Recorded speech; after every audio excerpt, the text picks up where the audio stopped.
வெங்காயம் வணங்கிட்டுருக்கு.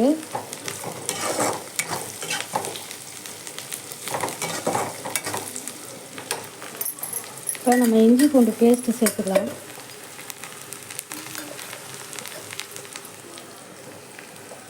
ஒரு spoon, 2 spoon.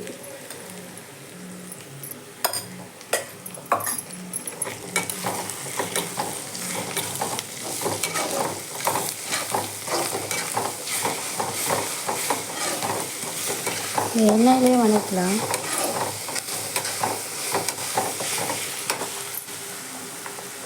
சாப்பாடு கொதிக்குதா?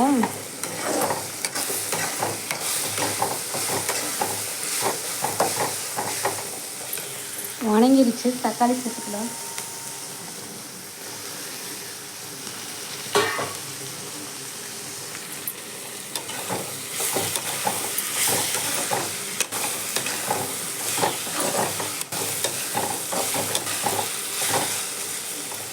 தக்காளி கரைய உப்பு சேர்த்துக்கலாம்.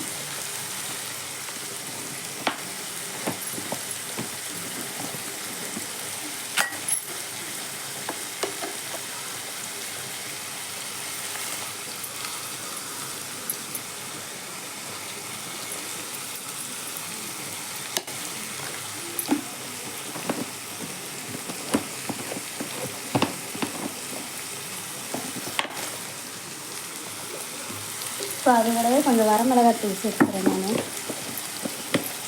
ஏன்னா ஆயிலில் கொஞ்சம் மிளகாத்தூளுக்கு வணங்கினா தான் கொஞ்சம் எண்ணெய் பிரிஞ்சு வரும்போது நல்லாயிருக்கும் லுக்காக. கொஞ்சமாக சேர்த்துக்கோங்க.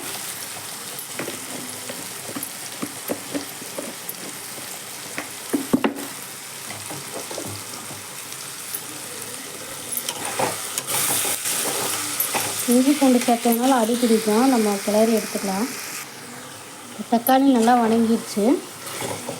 இதோட தயிர் சேர்த்துக்கலாம். எப்பவுமே கறிக்கு தயிர் சேர்த்திங்கன்னா கறி கொஞ்சம் சாஃப்டாக இருக்கும். அதுக்காக கொஞ்சமாக தான் சேர்க்குறேன்.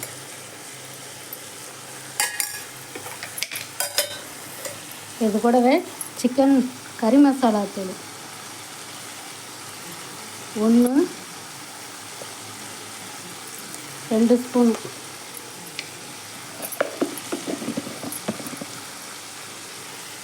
இப்போ இதை நல்லா வணக்கலாம். எண்ணெய் பிரிஞ்சு வந்துச்சு பாருங்க. இதுலேயே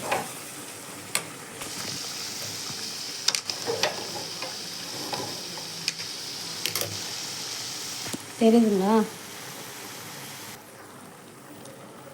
மசாலா சேர்த்ததுக்கப்புறம் எண்ணெய் பிரிஞ்சு வந்துருச்சு. இப்போ சிக்கனை சேர்த்துக்கலாம். நல்லா மஞ்சத்தூள் போட்டு கழுவி வச்சுருக்கேன். ஏன்னா அப்போ தான் வந்து அந்த கறி ஸ்மெல்லு அதில் ஏறாது. சரியா? கறியில் வந்து எடுத்துனே நம்ம தண்ணி சேர்த்தக்கூடாது. ஏன்னா இதுலேயே கறியில் ஆல்ரெடி தண்ணி இருக்கும். இதை பாருங்கள், நான் 3 டைம்ஸ் கழுவுனேன். ஆனால் என் கண்ணுக்கே தெரியல இந்த முடி.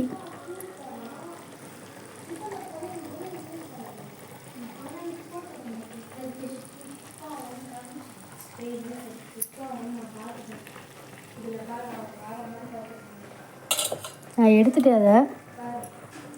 இங்கே பாருங்கள், இன்னொரு முடி.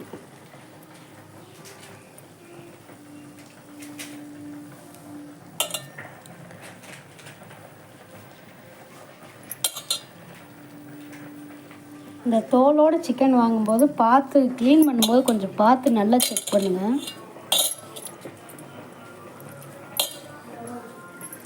இதெல்லாம் போட்டுட்டேன். இந்த சிக்கனை கழுவி எடுத்துகிட்டு வந்துடுறேன். நான் இப்போ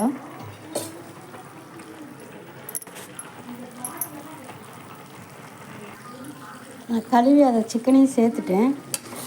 தயவுசெய்து சிக்கன் கடைக்காரங்களுக்குலாம் ஒரு அட்வைஸ் பண்ணுறேன். கோழியை க்ளீன் பண்ணும்போது உங்களை நம்பி தான் நாங்கள் வந்து சமையல் பண்ணுறோம். சரியா?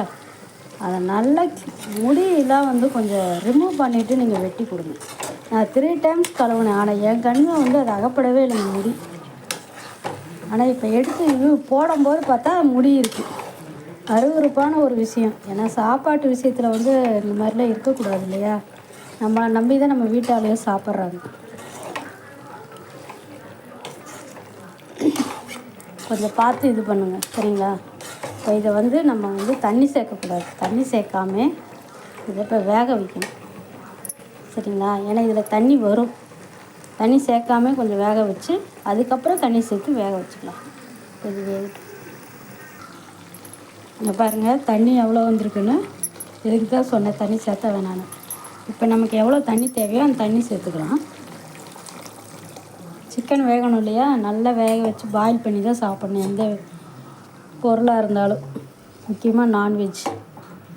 சரியா? இப்போ நமக்கு தண்ணியாட்டம் வேணும்னா தண்ணியாட்டம் வச்சுக்கலாம். இல்லை கொஞ்சம் ட்ரையாக வேணும்னு நினச்சிங்கன்னா ட்ரையாக வந்து ஆற வரைக்கும் நல்லா வேக வச்சிடணும். நல்லா குக் பண்ணணும். இப்போ இதை வேக வச்சு நம்ம எடுத்துக்கலாம். மக்களே, இப்போ நான்வெஜ்ஜு வெந்து எடுத்துட்டேன். சிக்கன் கிரேவி சூப்பராக வந்துடுச்சு. எனக்கு வந்து கொஞ்சம் தண்ணியாட்டம் வேணும், அதுக்காக நான் தண்ணி விட்டுருக்கேன். உங்களுக்கு இன்னும் ட்ரையாக வேணும்னா மூடியை எடுத்துகிட்டு வேக வைங்க, ட்ரை ஆகிடும். ஏன்னா அதில் இருக்க வேர்வை தண்ணி விழுக விழுக நமக்கு வந்து தண்ணி சேரும். அதுக்காக தான் மூடி எடுத்துகிட்டு வேக வச்சுருந்தேன். சிக்கன் நல்லா வெந்துருச்சு. இப்போ நம்ம கொஞ்சம் மிளகுத்தூள் சேர்த்துக்கலாம். மிளகுத்தூள் சேர்த்ததுக்கப்புறம் ரொம்ப நேரம் வேக விடக்கூடாது. மிளகுத்தூள் சேர்த்து ஒரு 2 செகண்ட்லேயே ஆஃப் பண்ணிடுங்க. ஏன்னா காரம் ஃபுல்லாக ஏறிடும். அதுக்கப்புறம் வந்து குழந்தைகளாம் சாப்பிட முடியாது. அதுக்காக தான். சரிங்களா? ஒரு இடம் உங்கள் வீட்டில் செஞ்சு பாருங்கள். எப்படி இருக்குன்னு பார்த்துட்டு நல்லா இருந்தால் கமெண்ட் பாக்ஸில் கமெண்ட் பண்ணுங்கள். புதுசாக பார்க்குறவங்க சப்ஸ்கிரைப் பண்ணிவிடுங்க.